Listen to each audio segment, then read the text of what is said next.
Welcome to Failing Forward. This show is all about the other side of success. We talk to entrepreneurs, leaders, and innovators who aren't afraid to share the mistakes they've made. Because if there's one thing I know for sure, it's this. Every setback is just a setup for something bigger, if you're willing to learn from it. Today is our first episode. Oh, yeah. We are starting our Failing Forward podcast.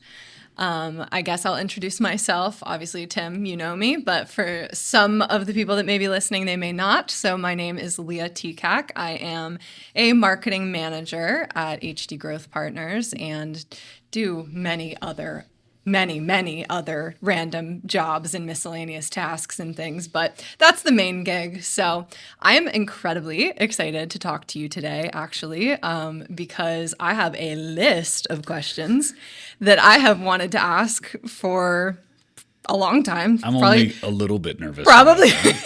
No, they're all good. They're structured. But obviously you are a wealth of knowledge, and like being someone younger in my career, like having access to you is huge. And I think even anybody, like no matter where you are in your career, would have like having access to you is an amazing thing. So this is a great opportunity for everybody, and I would love to just kind of open this up and start talking to you about like the very beginning of everything for you. So what was your very first entrepreneurial venture? Like how did we get started? How did we become Tim? So, I mean, it started uncomfortably early. I had a kind of a unique childhood. I was raised by my like extended family and was really independent at a very young age as a result of that. What is very young age? Like, so at 12 or 13 years old, I started to work. Yeah. And not necessarily out of like necessity. I didn't necessarily need to feed myself at 12 or 13. I lived with my aunt and uncle, and they were amazing human beings. But like, I knew that I had a desire to be independent. Even at 12 or 13, I kind of understood my place in the world, as weird as that might sound, and knew that it was going to be on me, and that responsibility was going to be on my shoulders to figure it out. So a lot of responsibility, though. Like you felt a lot of self-responsibility. Yeah. My brother and I, we lost our parents very young. Yeah. So I was 4, my brother was 13. And so, we just acknowledged, hey, it's us against the world. Yeah. As much as we had other family around us that loved us and cared about us, we knew that like we were going to need to figure things out. Yeah. So there was one summer where I was off of school and I wanted something. I wanted to go buy something. It was a different scenario with the family that took us in, where they were wonderful to take us into their house. But, at the end of the day, there were certain things that were challenging for them. They brought in 2 kids to their house. They already had 2 kids in their house. So okay, so there were other kids that you grew up with. Yeah, so like you felt a need to go out and provide and earn and do something. So I started a little landscaping business when I was 12 or 13 years old. And I grew up in the country, so it wasn't like you could just walk down the sidewalks and get to people's houses.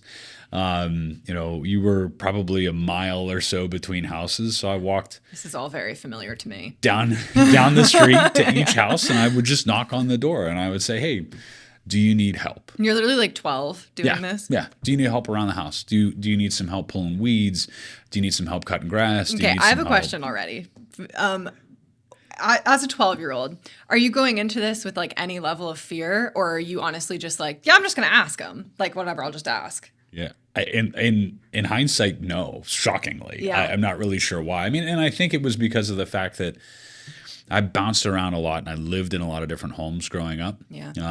I would stay with other aunts and other uncles and other family members. And like, I was just really comfortable with that. And it really wasn't in a bad way. It wasn't like I was bouncing around like from foster homes. I was bouncing around with people that loved and cared about me, but I was just, I wasn't really afraid of going and figuring things out on my own, and it was encouraged too to some degree. My uncle that raised me was self-employed. He owned a motorcycle business here in Youngstown for 50 years. Wow.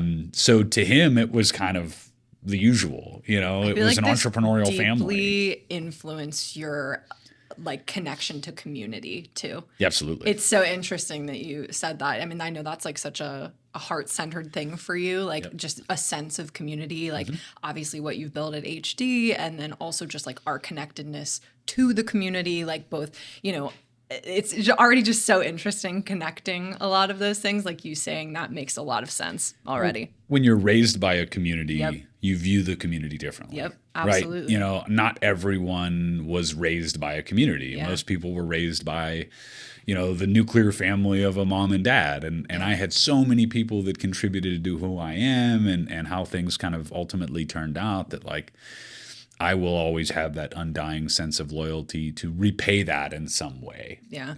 So, but that was the start. I mean, I had a friend of mine, a neighbor that we would like ride bikes and meet together and go work on people's homes. Shout out to my man, Mark Adair. And a true OG. We would just pick up work wherever we could. Yeah. And we'd pick up work, we'd work hard, we would just try to, I don't know, early on we were just solving problems and got some passion out of that too. Yeah. It was typically like the older ladies or the widows or whatever that didn't have someone around the house to help with those kinds of things. And we'd show up and just literally do whatever they needed us to do. Yeah. If it was just taking out the trash or if it was picking this up in their house or helping them put this thing together or whatever, we didn't really care. We were fine to make a couple of bucks. I was going to say $1's a dollar. Ride our bikes to Dairy Queen and get some ice cream, So, but like it just, and in that moment when we did that for the first like couple of summers, I just realized that I thrived on that independence. Yeah. Like I didn't need to go ask anyone for a couple of bucks to go get something to eat, or I didn't need to ask someone to go to the movies or this, that, or the other. If I wanted a video game, I'd figure out how to go buy it. And I just, early on, I got like a taste of that and was like, okay, this is something that I'm going to be passionate about. Yeah. So you're doing that. You start that at 12, 13 years old. Is that something you did all the way through high school, into college even? Like what was that next transition like? So the next transition for me was I needed structure. Mm-hmm. And I did that kind of work and I went to school and I was a pretty decent student. But I went to a really small school, and it was tough to be kind of challenged to the degree that I think I needed to be challenged. So, there was a couple of those moments when I was in high school where I went off the path a little bit, let's say it that way, right? And there were some really great people that stepped up. I had a guidance counselor, Greg Melito, who's an awesome human being, that kind of pulled me aside and said some things to me that ultimately changed the course of my life. He was someone, that cared enough to pull me aside and say, what the heck are you doing? Yeah. Your GPA fell through the floor. You're not taking this seriously. You don't really care. He's like, I think that you should try this program. And this program ultimately led me to starting college early. And at the same time, I knew I needed more structure in what I was doing from a work perspective. So I got a job washing semi-trucks. Just before I turned 16, I worked for the Blue Beacon Truck Wash. And I worked for the Blue Beacon Truck Wash for about 7 years, through 2 years in high school, the rest of the time through college, and learned a tremendous amount through that process about what hard work is, about business processes and how important they are, about managing people, about learning how to have conversations with truck drivers. Because like if you can have a conversation with a truck driver, you can probably have a conversation with anybody. So but that was the beginning of the journey. And I went to Youngstown State University, studied business administration, was just a general business degree. After I realized that going the pre-med route was not going to be for me. Wait, hold on. Yeah. This is a gem I didn't know. Yeah, there you go. You wanted to be pre-med? Yeah. That's what, do you actually like start on that path? Yeah. I wanted to be a doctor, and I didn't want to be a doctor for the right reasons. I wanted to be a doctor because I knew they'd made good money, financial security, and like had no clue what that would truly entail. And like most of my high school and college education came very naturally to me. Yeah. I'm a very decent student. I can learn things relatively I feel fast. like you inherently like learning. Yeah, too, I which do enjoy learning. Really helps in being a student. Yeah, right. Actually enjoying somewhat of the process makes a huge difference. But and especially if you're going to go the medical route, you're going to enjoy it. Yeah, and I'm sure that's also why you probably quickly realized that never mind, if you don't love this, it's going to be. What I didn't realize was that I don't like blood. Oh, well, that'll do it too. I was in a class, and actually I think it was like watching an early episode of Grey's Anatomy. Oddly enough, where like they cut somebody open, and you said, and I was like, I'm out. Nah, put me in a spreadsheet. Nah, that's please. not going to work. I'm not going to do that. And then a family member of mine, my brother-in-law now, was an accountant, was a CPA, and cool. And he liked it, and he and I got along, and he was one of my poker buddies, and I saw him doing it, and I was like, okay, well, if Mike likes this, and if Mike is good at this, he and I are pretty similar, then this might be something worth checking out. So, switched it over then. And switched over. So only 2 major switches, though? Correct. Like you went from when you... And that was pretty early on. I mean, that was when I was actually in high school that I made that decision to switch to business, and then ultimately decided to switch to accounting. 7 times like I did? Yeah. Oh, okay, cool. Yeah, so... no, okay, so that's interesting, though. So you find yourself now on a road towards accounting, or I guess maybe at the time you didn't know exactly that's what you were headed towards, but headed that direction towards business, things like that. What happens now? So do you get an internship? Do you get a job somewhere? What does that look like? Yeah, so I got an internship. It was 2008. I interned at a regional accounting firm here in town. And I enjoyed it. I didn't love it, but I didn't hate it. And I was like, okay, well, it's a pretty safe job. It's a safe career. I think I'll be fine doing this. But I didn't get a job offer. And I was devastated by that. I mean, I'm a very competitive person. Like even when I was at the truck wash, we won a ton of awards. Yeah. Our sales were great. We were one of the best stores in the country. The plaques are still there. I check on them every now and again just to make sure no one has replaced me. You're there like in the middle of the night polishing them. Yeah. So it's like, that was one of those moments that was, I think, that first, in my mind, failure. Mm-hmm. Right. That was the first thing that I had defined as a failure in my life, was the fact that I did this internship. And in my mind, I didn't do something well enough because I didn't get a job offer, and what that did ultimately was set me on a course of a chain of events that I didn't really appreciate at the time. In hindsight, it makes more sense, but quite frankly, it pissed me off. Yeah. It's like, when you think about, and listen, I don't want to compare myself to Michael Jordan in any sense, but he had to like almost make things up to piss him off when he was playing in a game, and like trick his brain into getting motivated into things. And that was just the thing. That was the moment that said, okay, I wasn't good enough for a job here at this firm. And what do I need to do differently when the next opportunity presents itself to make sure that this never happens again and I never feel this way? Yeah. Right?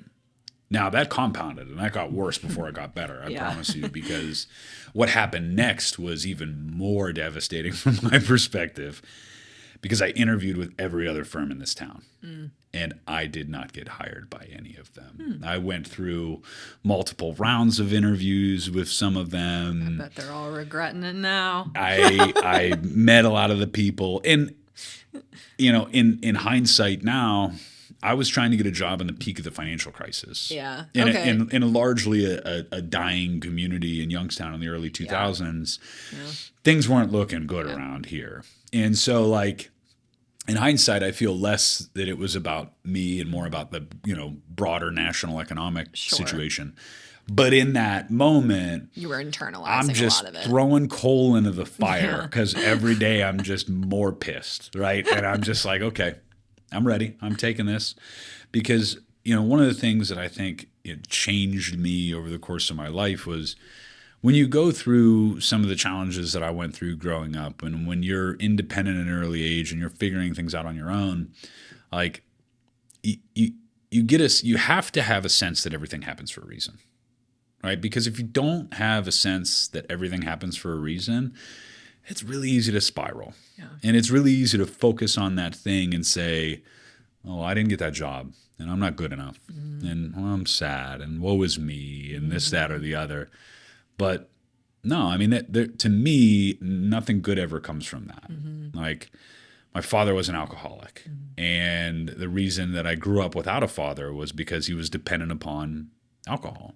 And he had that disease and still has that disease to this day.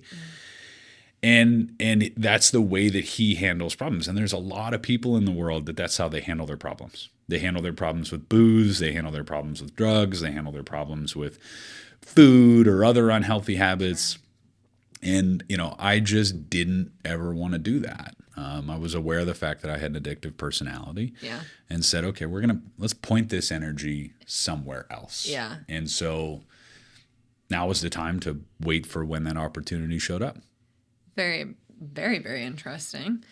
So I want to talk then a little bit about, there's kind of a lot to unpack there. And again, just I think the fact that you are, all of these experiences, it's such a great representation of like how many of those little experiences really add up and how that can completely change who you are as a person. And one thing that I did kind of want to touch on a little bit is how your relationship with failure growing up and through those experiences, how is that different from now? Yeah, I think naturally when you're figuring the world out and when you're in your teens and things like that, there's no real healthy way to handle failures. You just have to keep going through them and figure it out. And I was lucky enough to have an older brother that was 9 years older than me. And, he and I still to this day are Tim and Kurt against the world, and we would do anything for one another. We would fight for one another. That's just who we are as human beings. But like my brother was always that person that he took on a different role when we lost our parents. Like he was 13. He wasn't an adult by any stretch. But by the time that he got to be a little bit more of an adult and he got to 18, 20 years old, he was very honest with me. And we embraced this idea of just being honest with one another, with whatever that we were unapologetically honest with one another. Yeah. And, he would say things to me like, well, what the hell are you thinking? What are you doing? Why would you do this? You need to do this. You saw how this impacted this person. You saw how this changed my life and was negative to me. Why are you going down the same path? And he was that person that anytime I was veering off the road, he was there to smack me in the mouth or pop me in the top of the head or whatever it took to just get me. You need that. You need that though. You're right. Everybody does. Yeah. But ultimately what you learn from that is that everybody needs that, and sometimes early on in your career, you could view that kind of a person differently. And you could say, okay, well, I'm young and I'm working, or I have this family member that's just always on my ass. And I'm just never good enough for them, this, that, or the other. But if you know with no doubt in your mind that person cares about you more than anything else in the world, then you're able to separate that. And you're able to look at that situation very differently and say, this person wants what's best for me. And I know that even what they're telling me is hard for me to hear. It was just as hard for them to say as it was for me to listen to.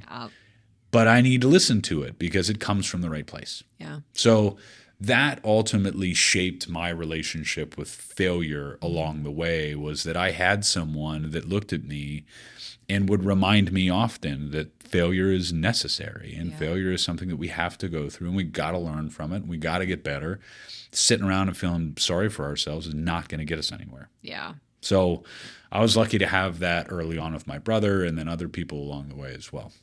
That's a super good point. I think a lot of times, you can kind of take, I mean, this goes with any form of criticism, any form of failure, anything is there. You can kind of take it two ways, right? Like you can either deflect it or you can actually look internally and take, and not every piece of feedback or every piece of criticism is valid. Like it is true that sometimes people can just be mean or people can think they know what's best for you. And still, people are always going to have opinions, right? And it's like obviously our job to discern that and figure out what we need to do for ourselves.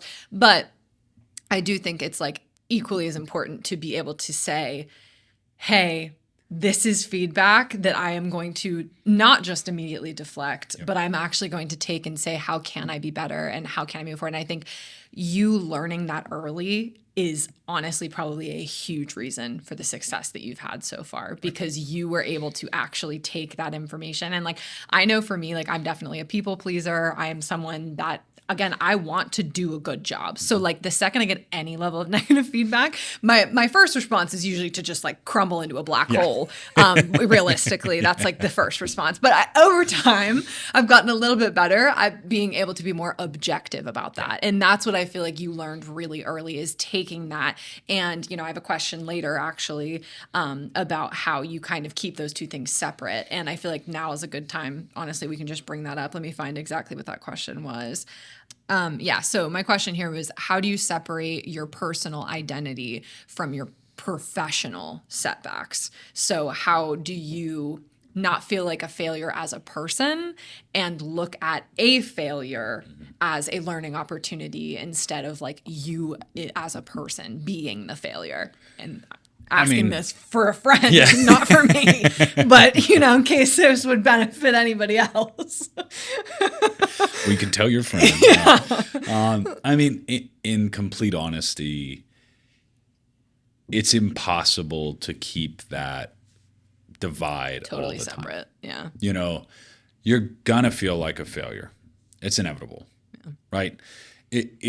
You're going to have those failures. They're going to elicit feelings in your body and in your brain that you're wrong and that what you did was wrong and that you're not good enough and that, there are other people that are better than you. And it's going to happen, right? You're going to feel like a failure in that moment.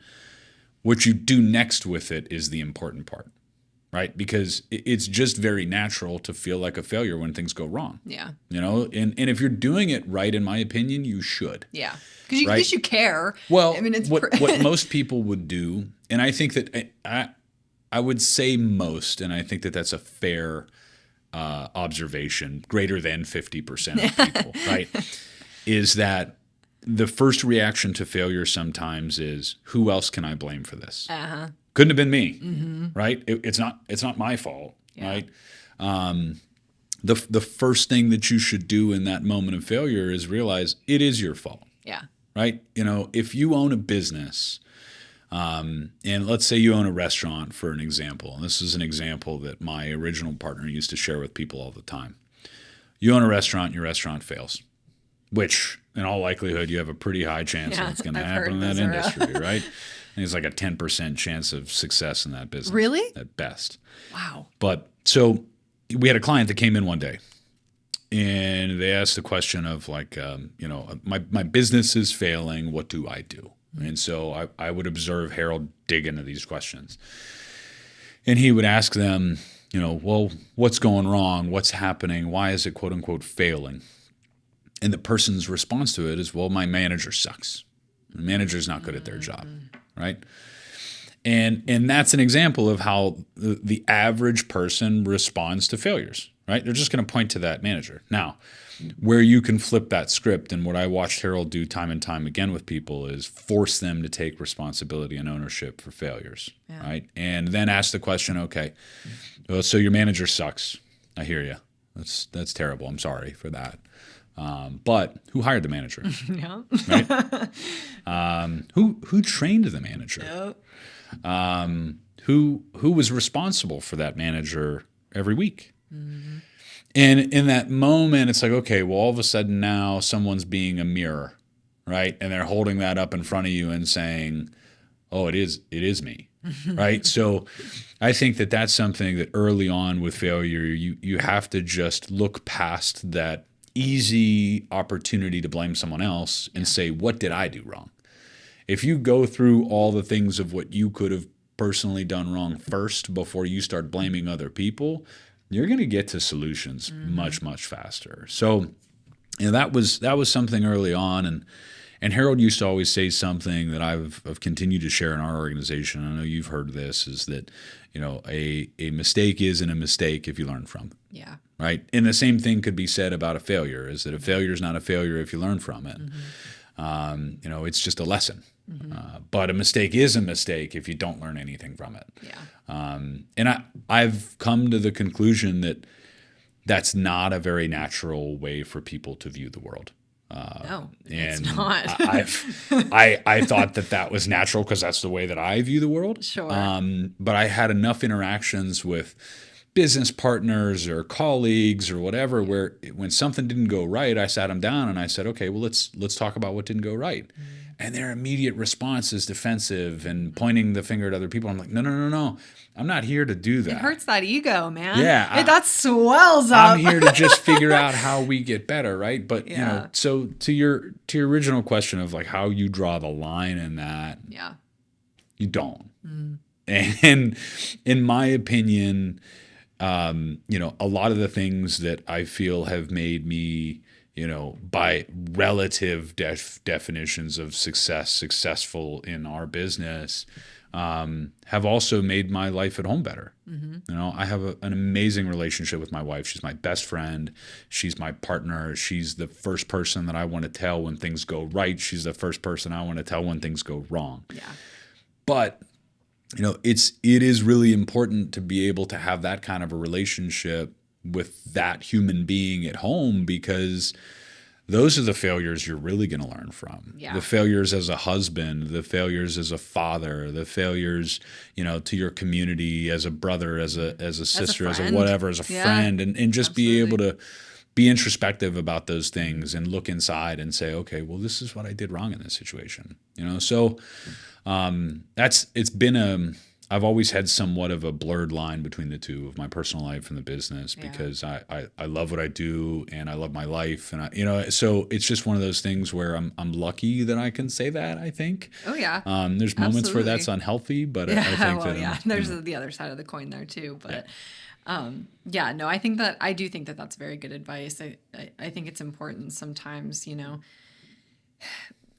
we try to balance, like you talk a lot about work-life integration in comparison to even like, work-life balance or whatever, because it does integrate. We're all human beings. Like sometimes I think we try to keep things too separate, and it's more of a battle to do that than to just accept things and actually work through it, And same thing with like the deflection, and when people I think we're sometimes so afraid to actually just like experience something and experience the emotion and experience the failure and we're so quick to be like, no, and just like run from it. Yeah, feel it, learn from it, do something with it. Yep. Don't just, run away from it. And use that to inform the other things that you're doing. And so I do think that is, really excellent advice.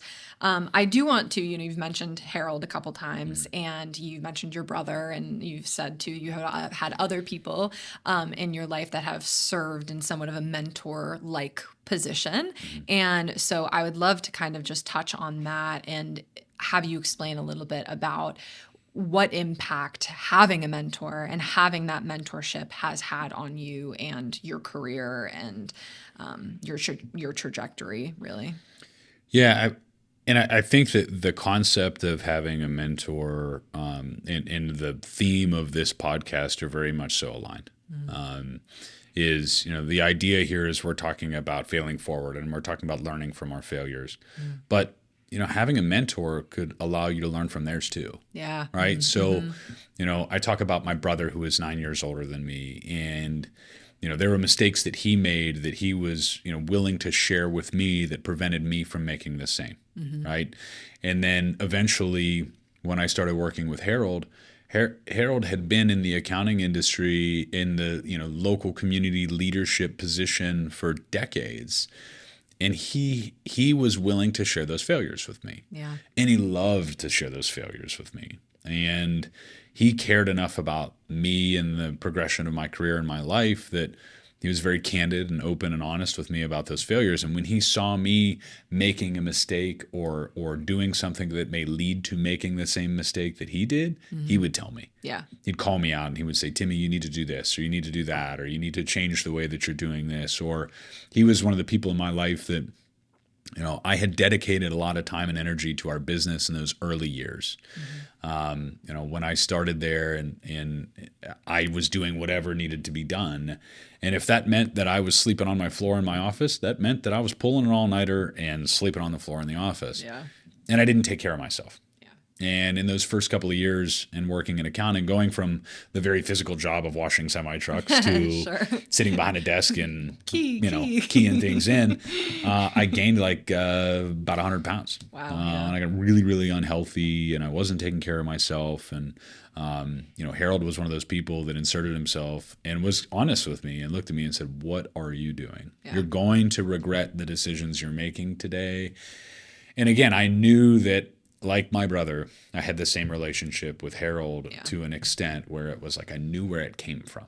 It didn't come from a place of judgment.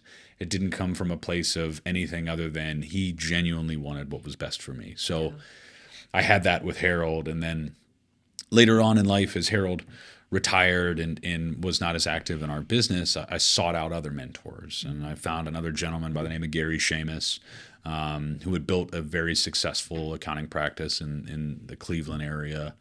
And just kind of out of the blue reached out to him on LinkedIn. Really? And just said, "Hey man, What stage of your career were you in at that point? I was 25 years old at that time. I had taken over our practice. Yeah. Right. So I start at HD Davis, what was HD Davis Associates at the time. I was the receptionist. I was answering the phone at the firm. We had 4 other employees doing a couple $100,000 in revenue. By the time I was 20, so 4 years later, so I started at answering the phones. 4 years later, I'm taking over the practice. And in that moment, it's like, okay, this is really exciting. But then as some of that wears off, that excitement wears off, you're like, holy shit, I have no idea what I'm doing. Right? And I have a business partner that wants to help, but he's kind of at the other stage of his life where he's starting to slow down and his kids are moving all over the place and they're thinking about having kids and stuff. So he didn't always have that time to dedicate. And then as the business got further and further and Harold got further removed, it was time to go seek that other person out. And then Gary was someone that has been, you know, extremely impactful to how I view our business, how I view life, the things. Again, he was willing to share his mistakes. Yeah. And even to the extent where, I mean, he wrote a book. He wrote a book called Building Blocks. And that book ended up becoming the foundation for what we ended up building at HD Growth Partners. Oh, that's cool. And what it is today. I didn't So know it. I did that not know that. mentor relationship has, you know, in so many ways shaped who we are as an organization, who I am as a leader. And I was very lucky to have, you know, those 3 people that were involved in those different stages of my life in that very candid and honest way. When did you feel yourself starting to mentor other people? And what was that experience like? Was it a very natural? Because I think definitely even just for me personally, like I feel like anytime I get information from someone else, like I just have such a natural tendency to like want to include other people in on that. And I feel like some of our personality traits are a little bit similar. So I feel like you probably had a similar experience, but I'm curious like what that felt like, or like, did you have issues with, sometimes I struggle with like the imposter syndrome side of it, where it's like, hey, I have this advice that I did learn from and I can share my experience, but also that natural tendency to be like, actually, I don't know what I'm talking about though. So I don't even know if I can be helpful. Like, you know, so what was that like for you? Yeah. I mean, in my late 20s, as I'm running the practice and I'm taking on more responsibilities, I always had an inherent desire to mentor other people and to pay that forward to some degree. But to your point, I mean, for a lot of those early years, I didn't really feel comfortable enough in my own skin and what I was doing to feel comfortable enough to mentor other people. Yeah. And it wasn't until probably my late 20s, I don't remember exactly what year it was, we started a mentoring program at our university. Oh. So we started the Mentoring Aspiring Professionals program at Youngstown State University, their business college. And what we would do is we would take students out from finance or accounting, and then we would go find, I was a matchmaker. I would go find them a mentor. I would go find them someone in the community.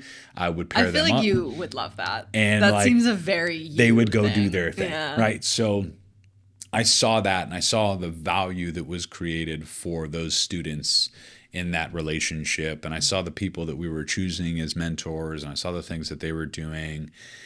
And I realized in that moment, it was like, okay, we got something here. And I feel a certain way about the impact that we're creating. Yeah. And maybe I do know enough to be impactful. And I knew at that point in time that I knew more than I did when I was 21. Yes. Right. Yeah. So that gave me Absolutely. the confidence to start with mentoring and guiding those students, because it was I knew that I had more experience and knowledge than them. Yeah, there's this like one saying that like for like content creation or for things like that, it's like all you have to do is create content for the person you were a year ago. Yeah. Or the person you were 2 years ago, because you are so much further ahead. And I mean, again, that is like a lot of the imposter thing. Yep. You know, you feel like you barely know anything the second you start to, but absolutely, if I were to mentor who I was at 21 versus who I am at 26, who is that girl? I don't know. Like literally totally different person. And so I think that that's like an interesting thing for you to say too, because you do get caught up in that a lot of times. But then you have those moments too where you're just like, oh wait, do I know something? Like, and you're like, did I learn? Did I grow? Yeah. Like, it's just funny that you say that. But yeah, where you're like, wait a second. Failing forward for me is, a different way of distributing that mentorship. You know, the idea is that I've come to the conclusion that I was really, really lucky in having those mentors in my life to share their mistakes and their failures with me, which ultimately allowed me to miss some of them. Right. I still made a lot of mistakes, and I'm still making a lot of mistakes. But as a result of the roadmap that they gave me, I avoided making bigger mistakes or compounding some of those mistakes that I did make. Yeah. So the hope here in what we're going to do is this isn't just going to be about, asking me about my failures and my mistakes. We're going to bring in people to the pod. And some really impressive people that I'm excited to talk to and to get some of this stuff out of them about what were your failures and what did you learn from those things, and what can our listeners learn from those things? What can our community take from this? What can we all do to absorb the things that go into creating something of some magnitude of success? Because so many people that, they see the top of the iceberg, right? Yeah. They don't see all the stuff underneath that it took to get there. And we want to shine a light on that. We want to shine a light on that kind of just forgotten, underappreciated grind and grit that it takes to truly get there, because most people are stuck in that. And people aren't on the, aren't walking away from something that could be successful because it's easy. They're stuck in it and they're like, I don't think I can do this anymore. Yeah. And I must be the only one that's just constantly failing. We want to shine a light on the fact that you see this person on TV, you see this person with a ton of followers on social media, you see this person that's successful, you see this person that has their shit together. What did it take for them to get there? Yeah. Like what did it take to get there? Not the, I woke up at 5 o'clock in the morning and I meditated and I did all this other crap, but like really, what did it take to create something successful? Yeah. And what can I take from that to change my life? And what can our listeners do to take from that and change their life? Yeah. And just be reassured they're going down the right path. I think that's super important, because I will say, obviously my background in marketing and social media, and I unfortunately spend a lot of time on social media, for better or for worse. But it is so easy to forget that so much of what we see of other people's lives are the highlight reels. Correct. Like, and whether you're looking at another business owner, you're directly comparing yourself to a neighbor, you're comparing yourself to someone online. Yep. I mean, it doesn't matter, but like all of those people, you are seeing this tiny, tiny little part of their life. And you know, we naturally present ourselves that way. You tend to want to present yourself, you know, for the successes, and that's what we celebrate, and that's what we usually talk about. And honestly, a lot of times I think that there is too much of a negative connotation on failing. And we put shame on it. And that makes this really vulnerable. Yes. And that makes this really hard to talk about. And that's why people feel so, you know, quick to deflect and don't feel, because it's hard. It is difficult. And we do put a lot of shame on it as a society. So I feel like what we're doing here could be a really beautiful thing. And I feel like it could be really, really helpful for people to see the other side, because that is an inevitable side. There is literally no life, no matter how beautiful it looks on Instagram, or, you know, how spectacular that person looks or their career looks or whatever.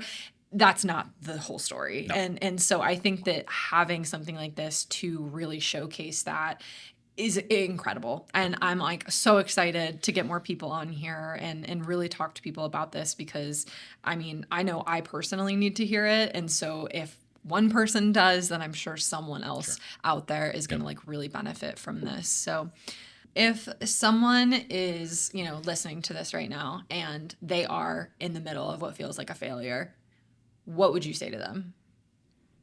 You have time. Am I going to cry? Wait, hold on. Go on. No, sorry. I mean, I think that we all need a reminder that you have time. And what I mean by that is you have time to fail. Yeah. You have time to learn. You have time to build something bigger than you ever could have dreamed or imagined. You have time to fix the problems at home. You have time to fix the problems in your own life. You have time. And most people just get so caught up in the idea that I don't have time. You know, I'm too old, or this didn't go well, or I now have kids and I have other responsibilities and I have other things and I just don't have time to do it. One of the exercises that we go through with some of our people, that when we find them struggling and making that transition from a student to a professional earlier in their career, I'll sit down with them and I'll say, I want you to do a budget of your time. I want you to, quite simply, even if you, at the end of every week, you look at your iPhone and you say, what is the report of how much time I spent on my phone? How much time did I spend on Facebook? How much time did I spend on Instagram? How much time did I spend on YouTube, Snapchat, TikTok, whatever it is? And you take all those things and you add them up and you say, okay, well, I spent on average 7 hours this past week doing this. Yeah. Or, you know, I would ask our people to sit down and list it out in a spreadsheet, because we're accountants, we put everything in spreadsheets. You know. But like, even like, how much time are you spending watching Netflix? Yeah. Or just kind of doing stuff, playing Candy Crush or whatever on your phone, right? Like, people are shocked when they realize I am wasting time. Yeah. And they don't realize that they actually have the time that they have. And I mean, that's the thing I think that more and more people need to be attentive to, because you don't get more time. You can get more money. You can always make more money. You don't get more time. So if you use that right early on in your life and you appreciate the fact that you have so much of it, if you're using it correctly, then there isn't much that you can't accomplish. Yeah. Well, consider me inspired. I'm about to go home, do my homework, make my own little spreadsheet.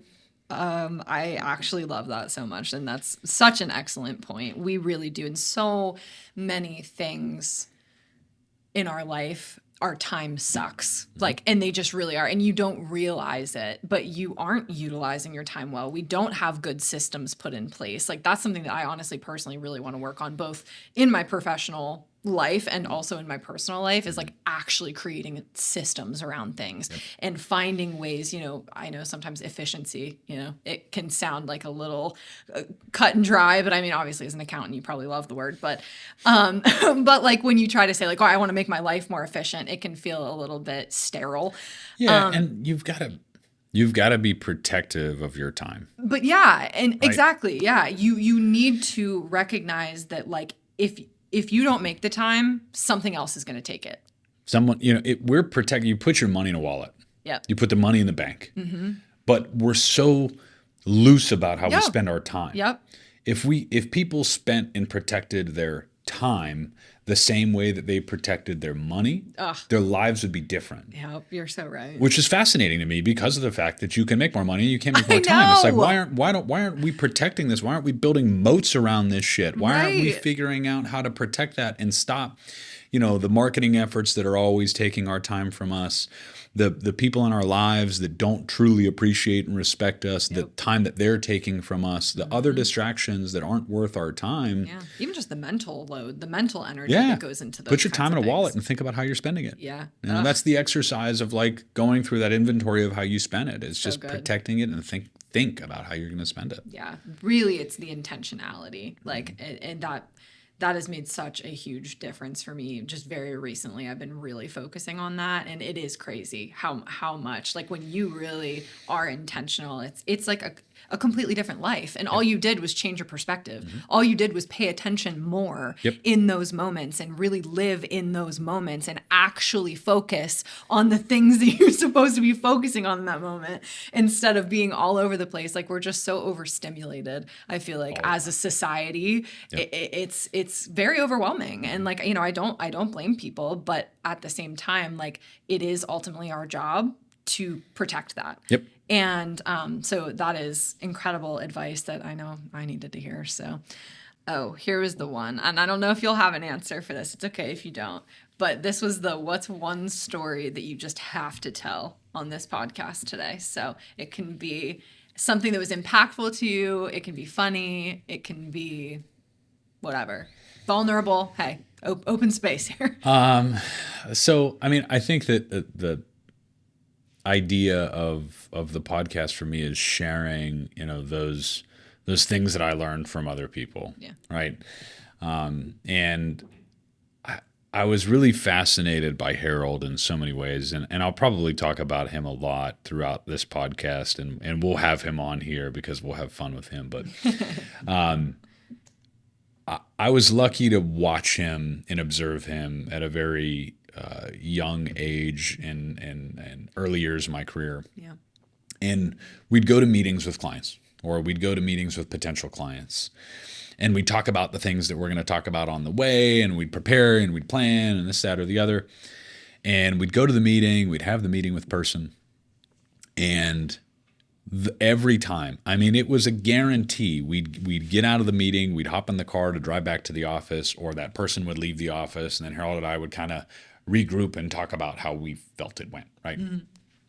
And every single time Harold would say the same thing. He'd look at me and says, "Did I talk too much? I think I talked too much. I think I talked too much." And the reason he said that was, Harold, his passion was in coaching. Yeah. He was an accountant. He was a CPA. He was very good at taxes and stuff like that. But where his passion really was in coaching other people, right? So he understood that the superpower that he had was to be a better listener. Mm-hmm. And Harold was, decades along the way into his career, and he was still very cognizant of that in every interaction. He was very mindful about, did he listen enough? Did he pay enough attention? Was he engaged in the conversation? And he's asking me, a 22, 23-year-old kid who's sitting next to him in these meetings, did I talk too much? Right? So at the time, I didn't really understand how important that was. I viewed it as one of Harold's kind of just like idiosyncrasies, and I just kind of didn't really think a whole lot about it. But as I progressed in my career, I realized that we spend so much time talking to people and not nearly enough time listening. Yeah. And the thing that I learned about that from, as it applies to business, as it applies to leadership, is that you can only solve problems when you listen. Mm-hmm. And, one of my favorite quotes, and not to be politically charged in this moment in our world, but first episode, come on. Elon Musk says, you're paid directly in proportion to the difficulty of problem you solve. Yeah. Okay, so, that's why the brain surgeons make the brain surgeon money, and that's why other people don't, right? But if you're not listening for the problem, you can't solve anything, And what most of us make the mistake of doing when we walk into an opportunity in any business, right? We're CPAs, we run an accounting firm, we're helping people solve problems that are rooted in finances, but it can be anything, right? The only way that we can help those people is if we just shut up and listen to them. We make the mistake of coming to them and saying, oh, I'm good at spreadsheets and I'm good at taxes and I'm good at this and I'm good at that. No one gives a shit what you're good at. They care about what's going on in their life. Yeah. And if they have a problem, if they have a pain, can you help them solve it? Yeah. And the sooner you get to that, the faster you're going to get to some point of momentum and success, because you're no longer focused on telling people and projecting upon people what they should think about you. Go earn it.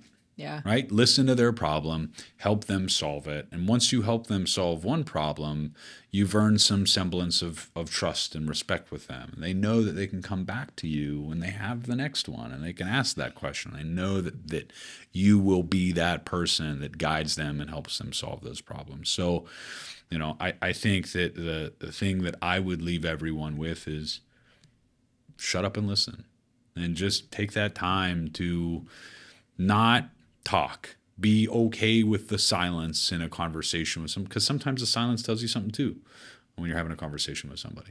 Absolutely true. Okay, well, I'm going to shut up, and I guess that'll be the end. This was awesome. Yeah, no, that was really, really good. Thank you so much for listening. This podcast wouldn't be possible without Stonefruit Studios and Bentley Studios. If you'd like to support the podcast, the most impactful thing you can do is subscribe on Spotify, Apple Podcasts, and YouTube, and leave a review and/or comment. If you found this episode particularly helpful, we also encourage you to share it with a friend or on social media. Until next time, keep learning, growing, and failing forward.